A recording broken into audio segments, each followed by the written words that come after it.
Hey guys, you're watching the Best Practices Show, where we take a look at the best business practices from the best dental practices all across the country. And some of you might be thinking, where do I go here in the future? And today we're going to be talking about how to dream big, the importance of it, and the steps to do it with one of the industry's best, one of my good friends, Dr. Mickey Bernstein. So you do not want to miss this. So do me a favor, grab a pen and hit the share button. We'll see you in a second.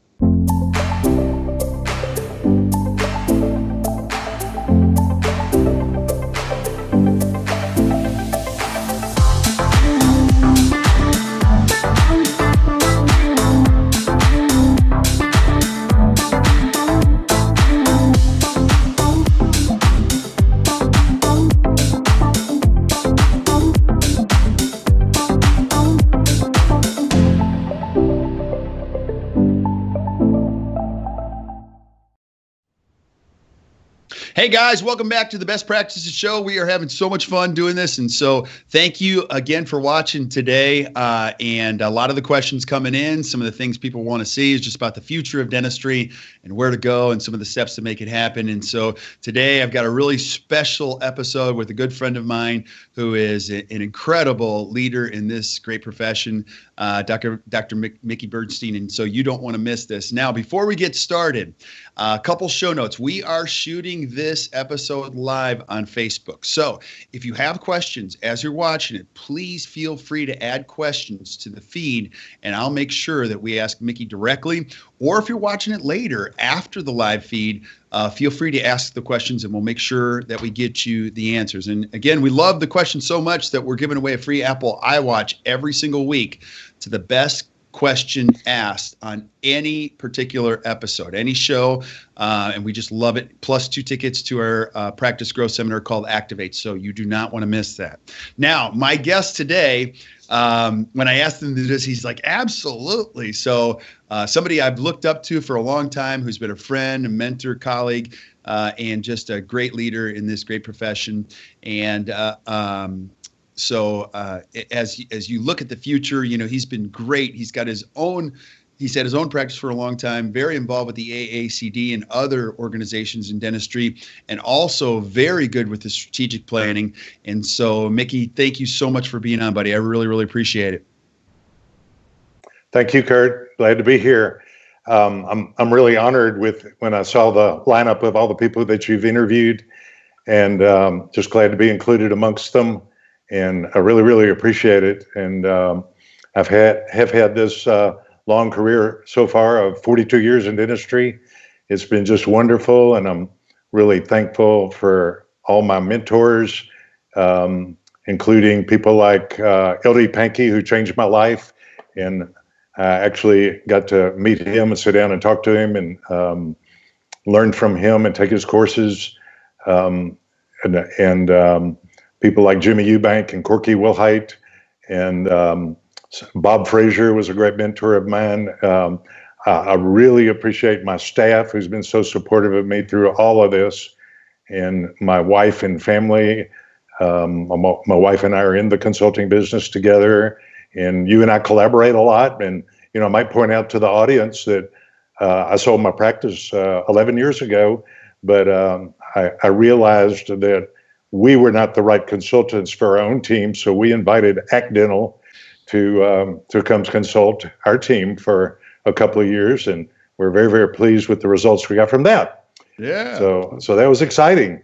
Yeah, and it's been fun. It's been fun, and I'm just grateful for our relationship. And you know, one of the things, you being such a great leader and great mentor, you know, you brought this up many times, and we were talking about this, is the overall concern and ethics of the future of dentistry. And I want you to talk about that a little bit, because you've seen all of the shifts and changes. Why is that such an important conversation nowadays? And that is something that I'm interested in, and at the same time, I'm concerned about it. But kind of leading up to that, I want to make a couple of statements. And as an overall theme of what we're going to talk about today, as you said in the introduction, dreaming is going to be the big thing. Mm-hmm. And I think what we're going to talk about is applicable to any business, whether it's a big business, a small business, a dental practice size business, or a stay-at-home business. It all applies. And I want you to keep in mind that it's not about the money. Right. It's not about the dollars earned. It is about the service that you provide to your patients, customers, and your community. It is about relationships. It is about the lives that you're able to change. It is about helping your team, your employees, fund their family budget. Yep. And if you do these things, dollars will follow, and a good living will follow if you're paying attention, being a good listener, working on relationships, etc. Yeah. Now, Absolutely.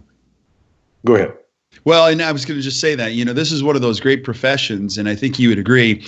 Some of the people that you have known for a very long time, including yourself, done very well, their focus was never the money. Their focus was doing the right thing with the right people at the right time of day, and just really just focusing on that, because when you do all of those things, it lends itself to a better financial result. And being that dentistry offers so much of a profit margin, it's really very cool that you can choose to make all of these different components of the business that really reflect your core values. And that's what we're talking about today, Mickey, is just, when you dream, you can decide all these things and create a business that when you wake up a decade or 2 decades later and you go, hey, look, this is great. This is a reflection of who I am. And we've done extremely well in this process.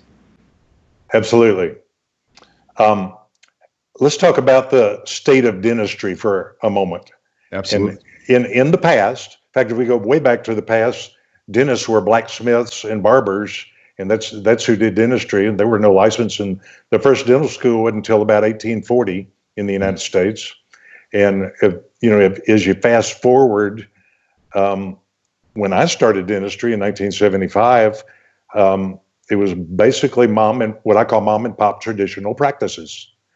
And those traditional practices, there's usually one dentist. They might have had a hygienist. Many of them didn't even have an assistant. And they could make a good living regardless. Just hang out a shingle and go for it. But the world's changed a lot. And we fast forward to the present time, there's so many different models of dentistry. And people, there's now managed care focused practices. There's large chains that are owned by corporations that are publicly traded. There's a relatively new CEO, what I call CEO style of dental practice, where individual or small groups of dentists are buying up practices or starting a chain of small practices and hiring associates. And all of these serve the public in different ways. Right. I'm not judging anybody. But there's been an opportunity for something we focus on, which I'll call the high-end concierge practice. Okay. But something that has emerged out of all this is I'm seeing people come in our office, and as I talk to other people around the country, they're coming into other practices too with these great big treatment plans that they don't need. My own daughter in Denver went to a dentist that a friend referred, and she called her dad, who happens to be a dentist, and said, Dad, they said I need a root canal and a crown and 6 fillings and periodontal treatment. And I said, well, just wait till Easter, and when you come home, we'll just take a couple of x-rays and take a careful look and see. I kind of doubt it. But she came in and examined and looked at it very carefully and tried to have an open mind. Could somebody have interpreted it this way? But my interpretation was no periodontal disease, no root canal needed, no crown needed, and maybe 1 or 2 fillings. But in my interpretation, no fillings. So she didn't need anything. And people come into my office at least once a month with this same type of thing. And I'm finding that this is starting in certain models of dentistry and bleeding over into the traditional practice as well, because people feel like they have to compete and they have to make money. And I feel like people are misinterpreting that insurance is driving their overhead up and their profit margin down, so they have to do a lot of dentistry. And we're going to talk about a lot of ways that you could still make a great living and have really good ethics. Right. And I just want to say to all the viewers out there that you have the ability to make sure this doesn't happen, to preach on it, to make sure you yourself are presenting dentistry and diagnosing and treatment plan dentistry that you would have in your own mouth. Yeah. And that's all I ask of you. Absolutely. Absolutely. And I completely agree. You do have the choice of being able to do that. Now, that is really such an important conversation.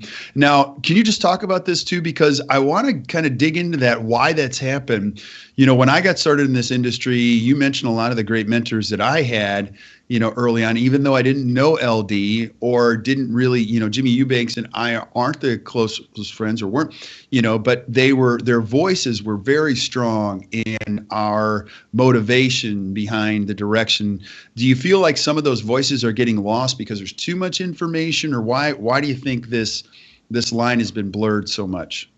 Well, certainly with modern technology and social media, and the many, many organizations are now, it's easy for anybody to have a voice. And I know on a lot of these blogs and stuff, anybody can reply and sound authoritative that maybe isn't as educated as well as it was. But once upon a time, for Jimmy Eubank or Peter Dawson or someone like that to be on the stage, they had to really have credentials.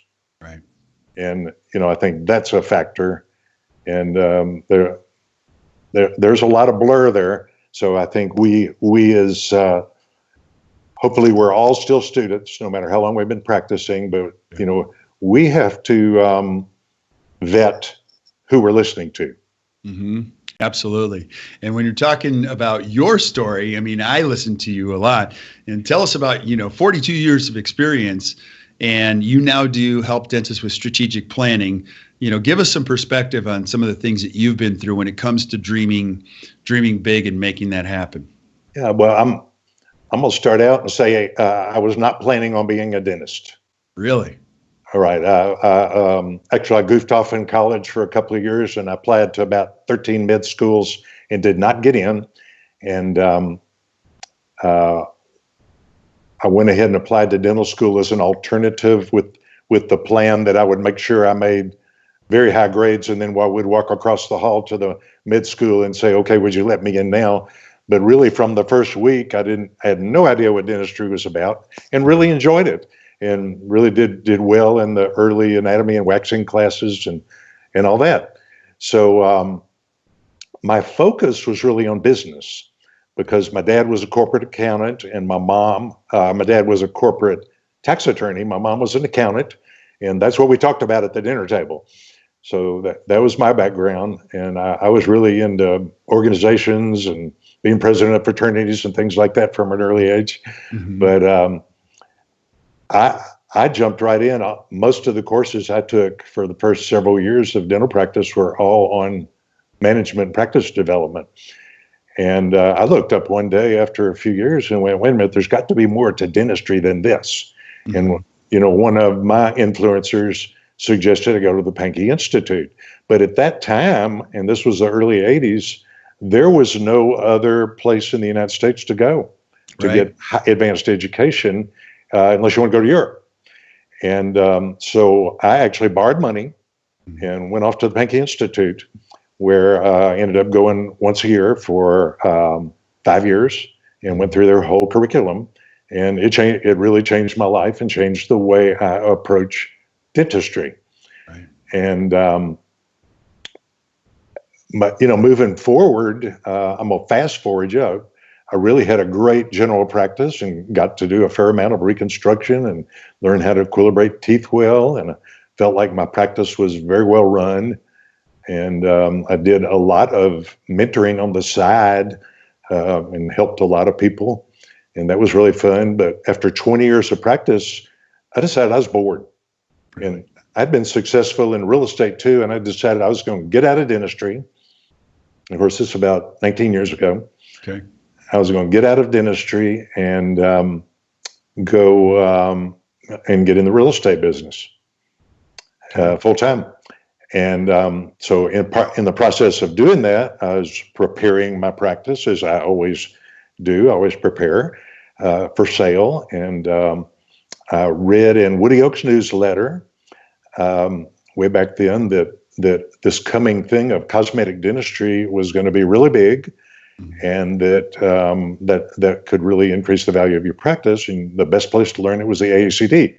So he gave us a toll-free number, and I called that toll-free number that day and joined, and went off the next year to my first meeting in San Diego, and was totally blown away by the dentistry I saw put up on the screen in slides, of course, in 1996 by Jimmy Eubank and Corky Wilhite and Buddy Mopper and Bob Nixon, who's gone now, but lots of others, and took the hands-on courses and really started learning and enrolled in their accreditation process that same week.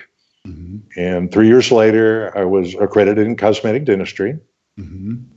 And I felt like that was a big, big honor, and probably more difficult for me to go through that process than even dental school. A lot of people are shocked every time I say that, but it's a journey. Mm-hmm. And who really benefited was my patients, because my skill level increased so much. But what happened ultimately was I fell in love with dentistry all over again. Yeah. Well, and really that's a big part of what we're talking about today, is that in any profession, as you start moving along, you can hit these stale points. You hit a plateau or whatever. And maybe it was the AACD that just came along at the right time for you, or it was the Pankey Institute, or you come across a mentor that just relit that spark and maybe give clarity to a bigger dream. Is that applicable to say? Yeah, very good point. And I think everybody probably has those mentors and those opportunities out there if you keep your eyes open and look for them. And, sometime you may go to some course or talk to some potential mentor and it's not the right fit, but that's not a reason to not keep trying, of course. So after that, I because of my influence of my mentors in the AACD, over about a 5-year period, became an insurance-free practice. Mm. And that was a big change. It was a little scary at first, but that's something that's one of the hallmarks of our consulting business, is help people through that process and show them how they can actually see fewer people, work fewer hours, make more money, and do better dentistry. Yeah. And cosmetic and restorative became my focus after I sold my practice in 2006. Okay. One of my principles was sell your practice when it's at its peak. Don't wait till you decline. Mm-hmm. And so I've been an associate in the same practice for 11 years. And my wife, consulting partner, who's also my patient coordinator, also works there. So that's kind of a rare thing too, that we've all gotten along that well. Yeah. But we have. So that's been a great journey. And I've had the opportunity to travel around the country and the world and represent the AACD and do some speaking and teaching. And I teach at the dental school, and I mentor a student aesthetic study club. And it's just my true joy and fulfillment to help people that want help. Right. And I would agree with that. Helping people that want help is the key here. Now, when you do help somebody, you're talking about a fee-for-service practice and the strategic planning part. You have a completely unique way of looking at strategic planning. Let's say a dentist is watching this and says, hey, I can relate with Mickey's story. I've done everything. I need something to motivate myself. I want to go in that direction. Give us some insight on how you see the strategic planning process when somebody wants to achieve big dreams in dentistry. Great. I think running a dental practice, you have to look at all the different factors as pieces of the puzzle. Okay. And strategic planning is one piece of the puzzle, and there's many others. So when we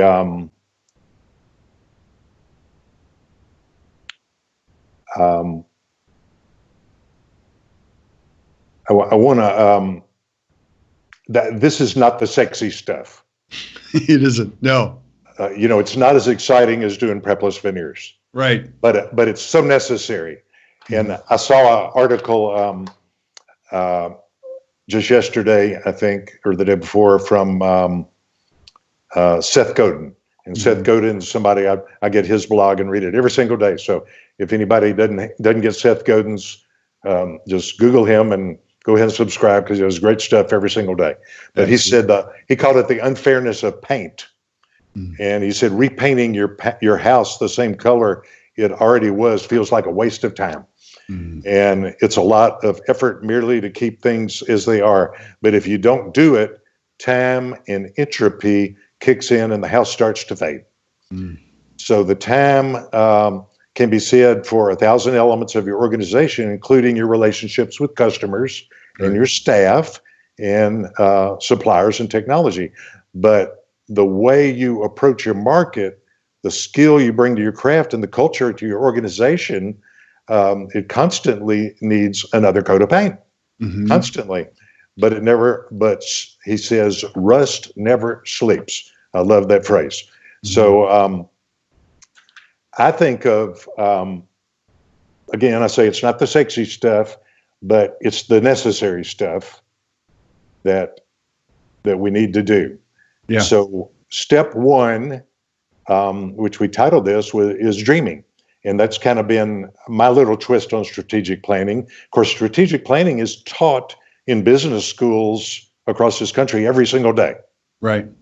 So, but dentists, for the most part, have never heard of this phrase or this process. And I think it's a great way to run any business. And I encourage people to not rush into it, but start with dreaming. And with our consulting clients, we ask them to dream for a week or two or even a month and make notes about what they're dreaming about. And we prompt them about what to dream about. So what kind of patients do you want to see in this dream, that if you said money and time don't matter and you have no limitations, just dream. Right. And what kind of patients do you see? What does your staff look like? What does your building look like? What kind of procedures are you doing? Are people flying in from out of town? What kind of fee do they gladly pay?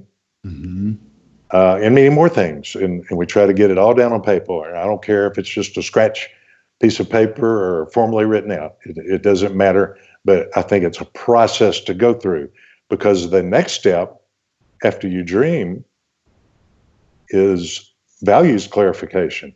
Yeah. And we got to know, you and your team have to know what you stand for. So now, can you talk about why that's so important? Because I found that to be one of the most important parts of my business, or any business, because sometimes people skip over this. They skip over the whole values clarification, and now they just get into the details. Why is this such an important exercise? Okay. Well, the why, of course, you and I both know, is always important. Right. Why do we do everything is we have to identify. But if we don't know what our values are and we go off and make a change, say we decide we're going to change our financial policy. But if our values are such that if one of our values is to make dentistry accessible to all our patients, and we're going to have a very hard financial policy because somebody told us it worked well for that, that's contradictory to our values. Right. It may fit their values, but it's contradictory to our values. So we need to develop a customized financial system that fits our values.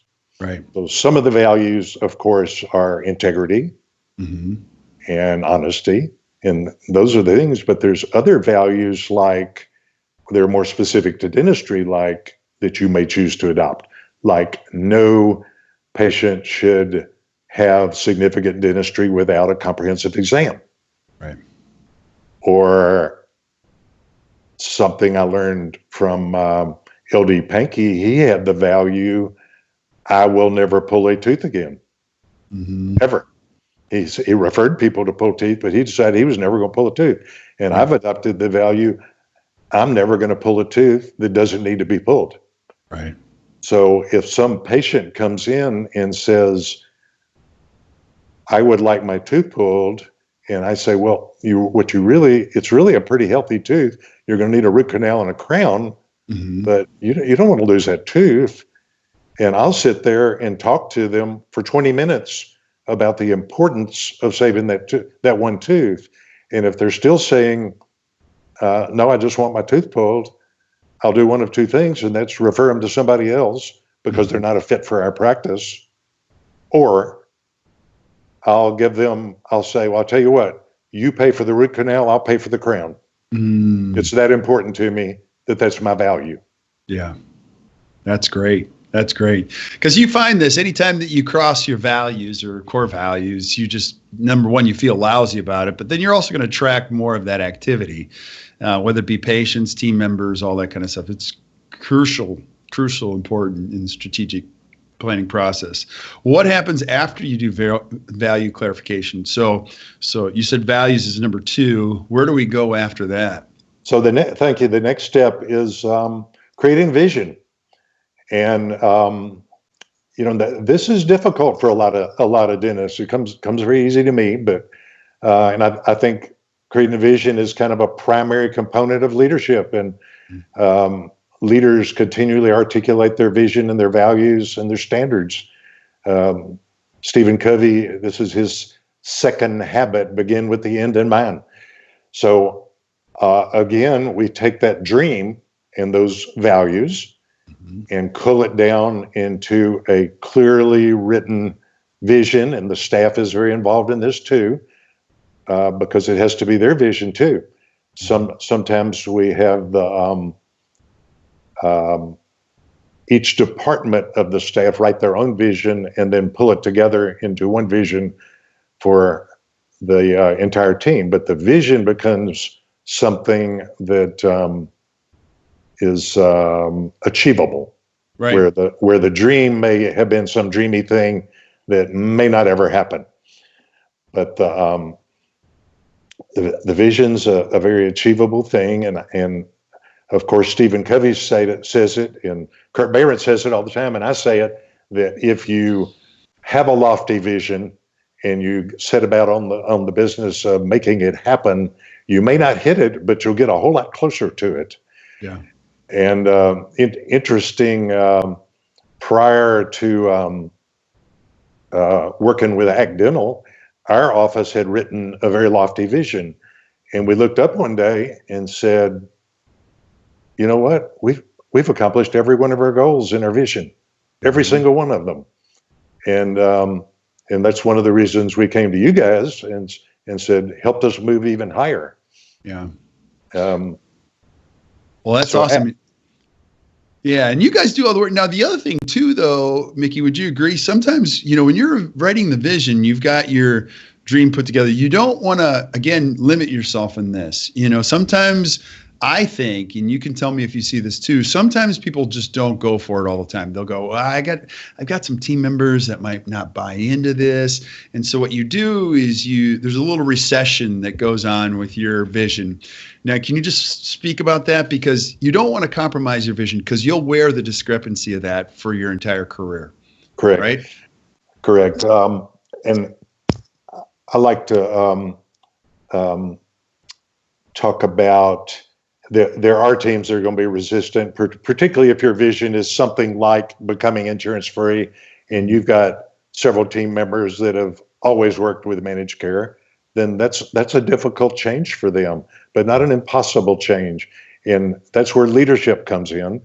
And I like to talk about, if we have a big old boulder sitting out in the field and we want to roll it down to the other end of the field, one person pushing it by themselves is never going to make it happen. Right. But if the entire team gets over there and starts rocking it and gets it to roll in just a little bit, it kind of develops a momentum and keeps going. And I think that's the same way when we start having a vision, and we're going to talk about the other components of that in a moment. But I think that's the way it is, that we have to overcome that entropy that Stephen Covey talked about earlier to make that happen. And people will always go back to their default position. So you may have new verbal skills on the phone that go with this new vision, and people will tend to go back and do what's comfortable. Right. The dentist will tend to go back to their former exam process that's comfortable if this is not really solid and the whole team buys into it and there's a real system or monitor in place to keep things going and keep that big boulder rolling across that field. Yeah, absolutely, buddy. Absolutely. So, the next step is to take that vision and cull it down to a mission statement. And that's not really for the patient. That's for us. You can put the mission statement on the wall, but that's really for us so we understand our why. Right. And I encourage teams to read that mission statement or parts of it at every single team meeting and make it a living document and talk about what we did this week to fulfill our mission. Okay. Now, can you differentiate just a little bit between vision and mission? Are both of those written? Do you recommend both of those are written? And how are they the same or separate? Yeah, of course, they're both written. And vision is a very lengthy, lofty description of where you want to be in 5 years or 10 years, whatever you choose. Okay. Where mission is just a paragraph or two of who you are and what you stand for and why you're there. And each team member could have even a smaller version of that, which some people call their elevator speech. That if some people say, what do you do in the time it takes to ride an elevator from the top to the bottom of a building, you could tell them in an impactful way what you do. My answer, I love doing this when I'm sitting next to somebody on the plane and they say, what do you do? And I go, well, I'm in the happiness business. That's awesome. That's all I say. And they say, what do you mean? And that opens the door for me to tell them how cosmetic dentistry changes people's lives. Absolutely. Absolutely. Very well stated. Now, after we have the mission statement, what happens next? Okay, so then we have to define goals. And goals should be, of course, written and have a timeline. And we should have clear resources and who's going to do it. And I suggest not having more than about 3 goals at a time, complete those, and then have 3 more goals. And these goals come out of the vision. Where are we going? So what are the next most important steps to accomplish goal-wise to get there? Yeah. And when you do this in this very organized way, it's not really that hard. Right. Following goals comes systems. So in order to accomplish those goals, we need to have business and clinical systems. Yeah. And these should be written.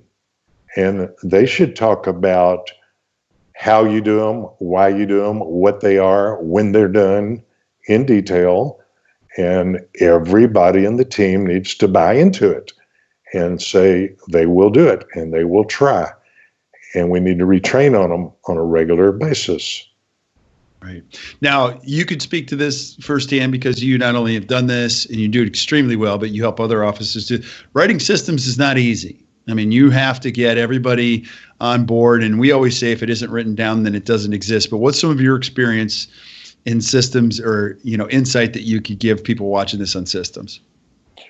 Well, I think what I said before, that you want to know why you're doing it, first of all. Yeah. And how you're going to do it and when it's done and who's going to do it and what. But, this is a place where a consultant can really help.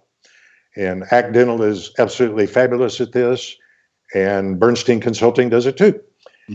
And after these systems are developed, and there may be 60 or more in the typical practice. Right.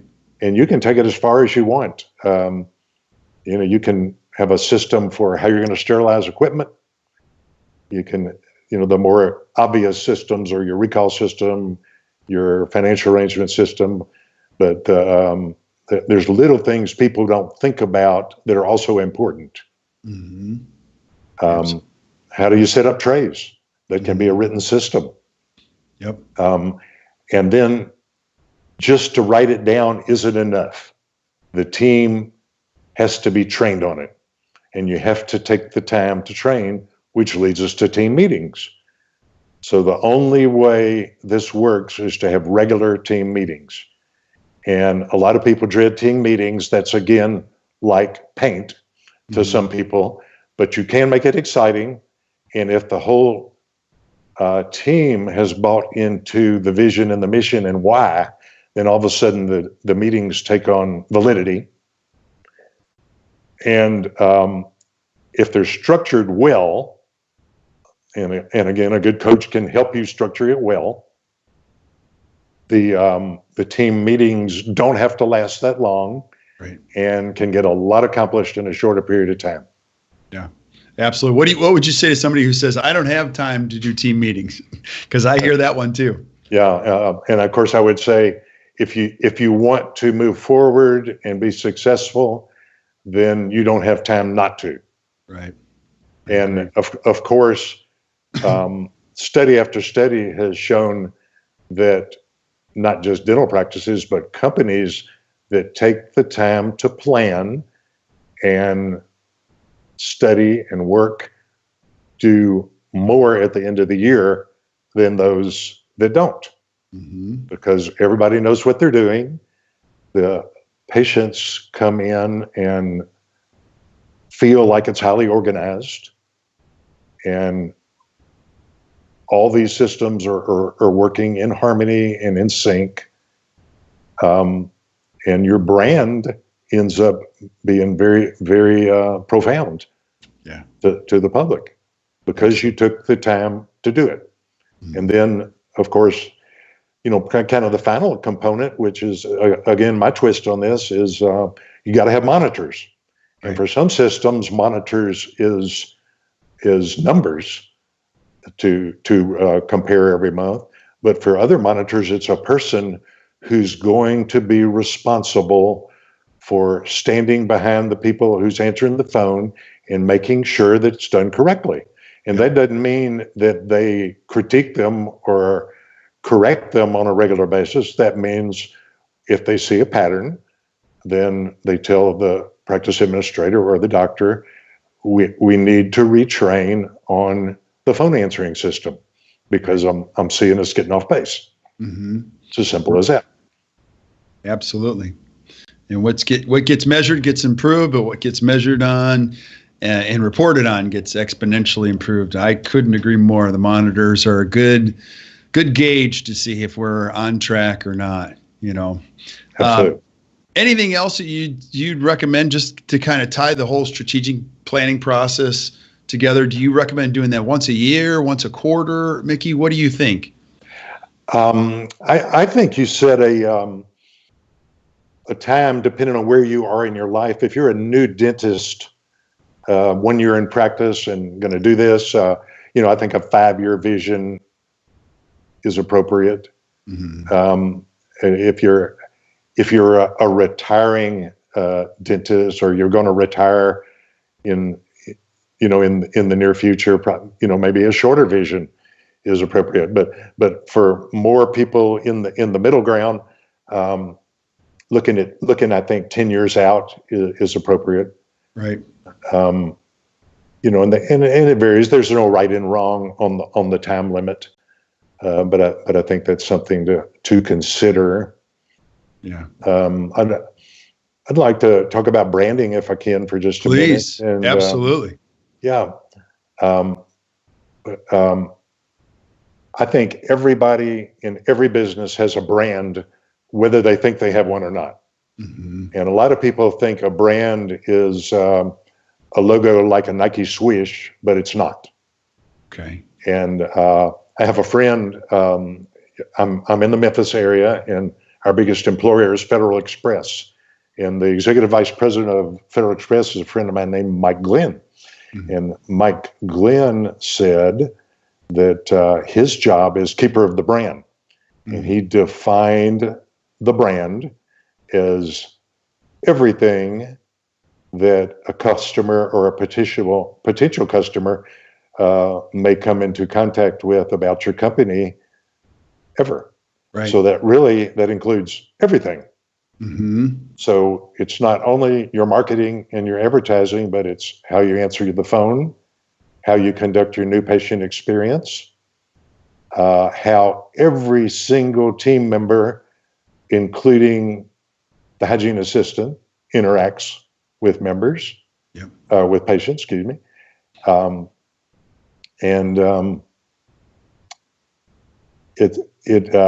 It can be planned, and it can be something you want to put in your vision of what you want your brand to be. And in the systems, you can have a branding system of how you're going to get there. Right. And I think that's worth putting in detail. A lot of dental practices across the country and a lot of companies are recognizing that community involvement and giving back to the community helps their brand.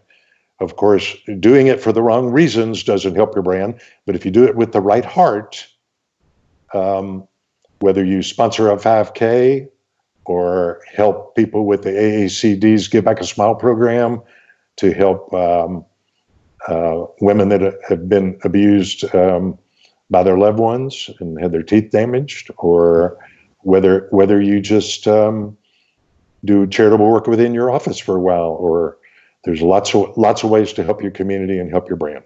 Yeah, absolutely. And when it comes to the culmination of this brand, a lot of it comes back to just basic core communication things.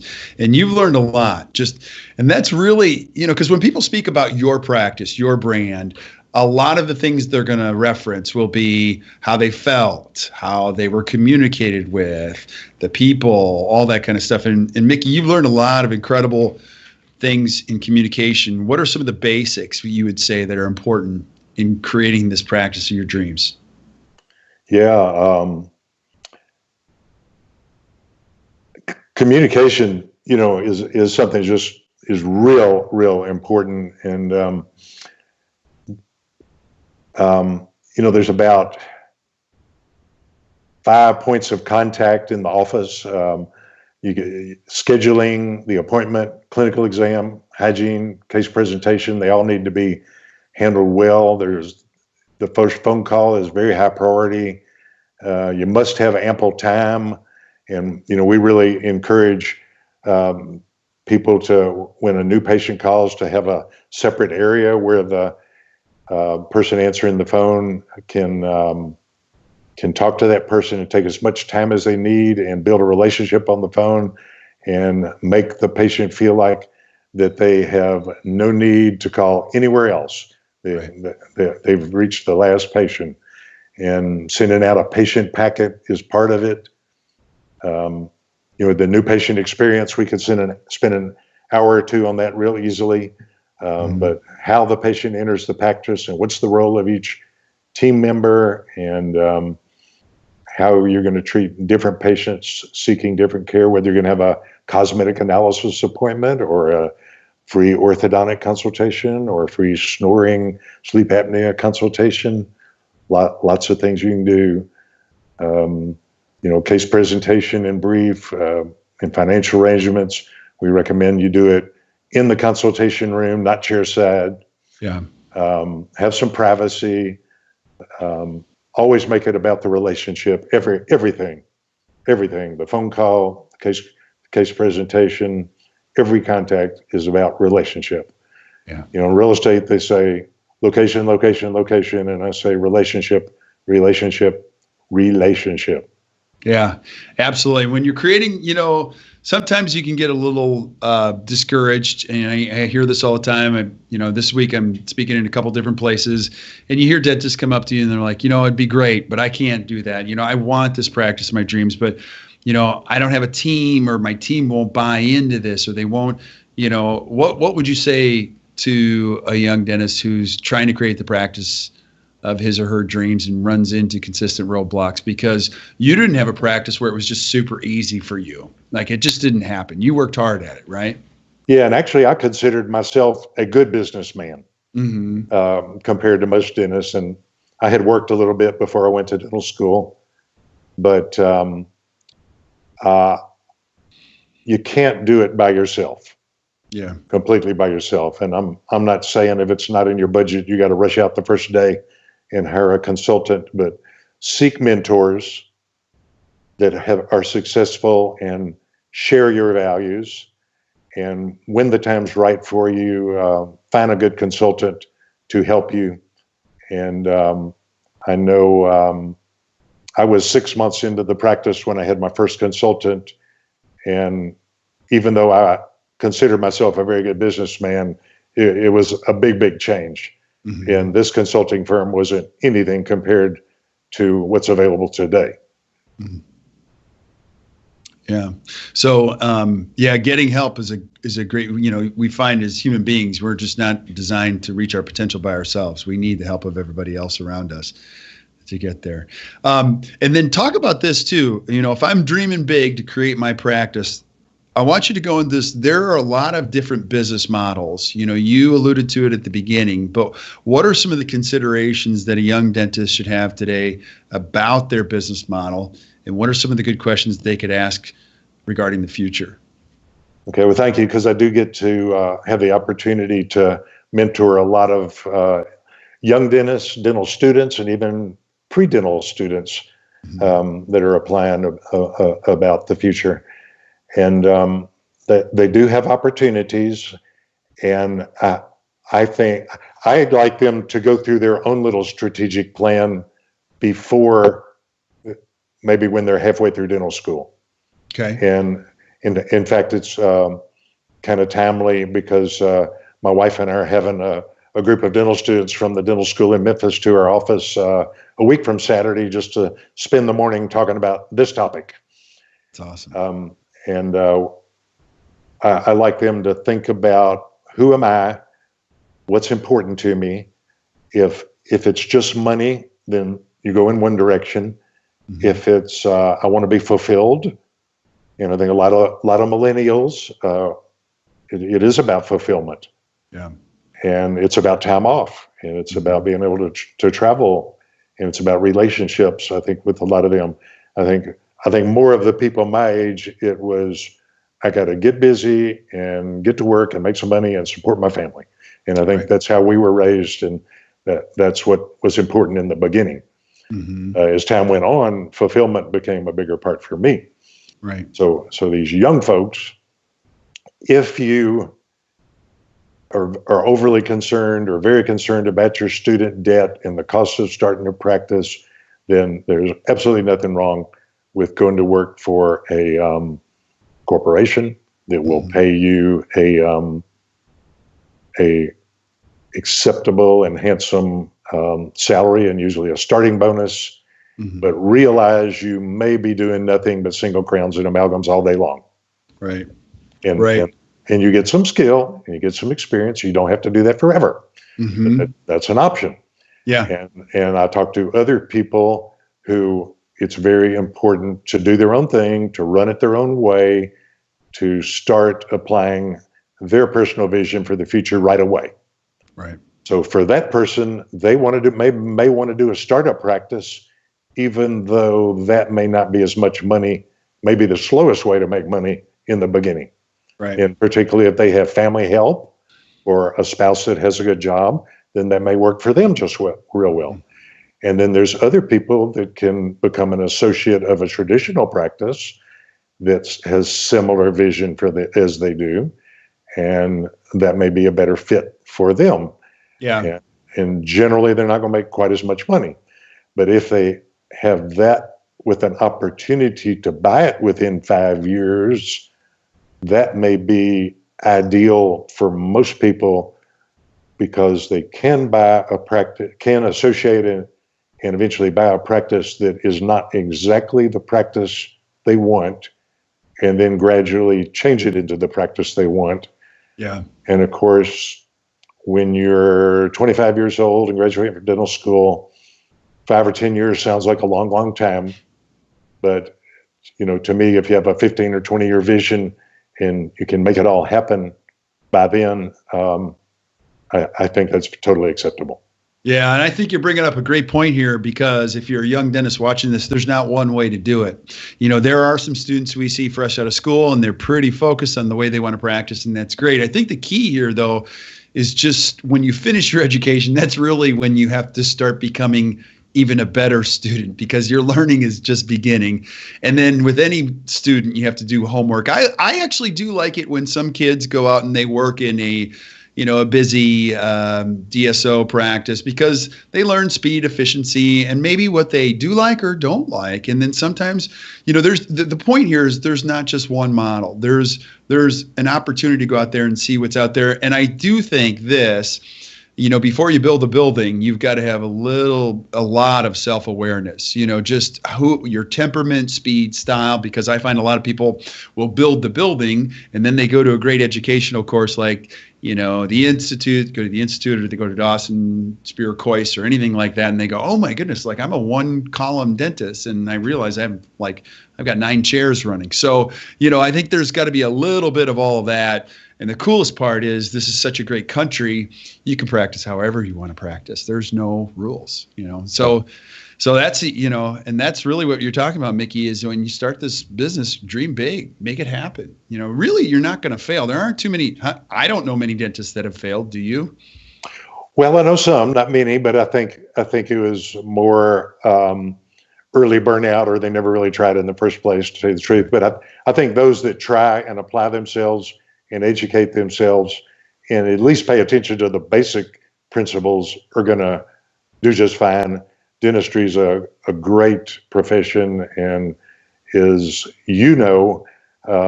dentistry now is attracting the best students instead of med school. Right. And the applications to dental school are just huge.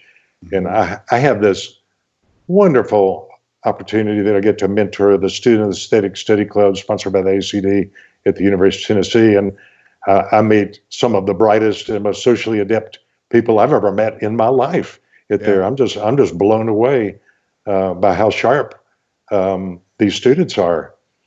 They're just great. They are pretty fun. I enjoy them myself too. So any last pieces of advice that you'd give, Mickey, just to somebody who's trying to create the practice of their dreams, things that you've learned for sure in 42 years of practice? Yeah. Do what you love what you do. Stay focused, but as you alluded to earlier, if you want to be successful, you're going to have to educate yourself beyond dental school. And, the most successful people I know, I see at the high-end courses over and over again. I see the same faces. They're all continuing to take good courses. They're not afraid to invest in themselves in the form of technology, in the form of consulting services, in the form of hiring the best employees they can get. And I mean, really, you'll do well. But, really, I guess in summary, I want to say it's really my pleasure to share my years of experience and, welcome anybody contacting us. I'm be free to love to do a free phone consultation with you. And we'll give you another Seth Godin quote just to kind of end it. And he said, when someone wants to know how big you can make your audience or your market share or your volume, that it might be worth pointing out that it's better to be important, right, to be in sync, and to be the one that's hard to be replaced. Mm-hmm. I love that. And the only way to be important is to be relevant, focused, and specific. Yep. So when we talk about all the strategic planning and all that dreaming, what we're really talking about is how you become relevant, focused, and specific, and how you be in sync, and how you become hard to be replaced. Yep. My wife, patient consultant, loves to say to patients on the phone, I'm really pleased that you drove an hour and a half to see us. You are going to drive an hour and a half to see us because you're going to pass about 200 dentists on the way to see us, and we're just extremely honored to have you here, and we'll do everything we can to meet your expectations. That's awesome. That is awesome. Well, and I know you do that really, really well. And so Mickey, if somebody's watching this and they want to get a hold of you, how's the best way to get a hold of you? Well, you can reach us at, you can go to our website, which is bernsteindentalconsulting.com. You can call me at 901-497-3508 or email at mbernst1@comcast.net. Cool, buddy. Cool, buddy. Well, I am crazy grateful for our friendship and your wisdom, and I really, really appreciate you just carving out some time for us. I know you're a busy guy, so do me a favor. Can you just stay on for a little bit? We'll say goodbye to everybody else, but I'd love to just stay on and chat with you for a second here. So thank you very much for watching today. I hope you guys enjoyed it. If you have questions during as you're watching the show, please add them to the feed, and Mickey will get back to you. And as always, we enjoy having you on here. So until we see you next time, keep watching the Best Practices Show. You guys have a great day.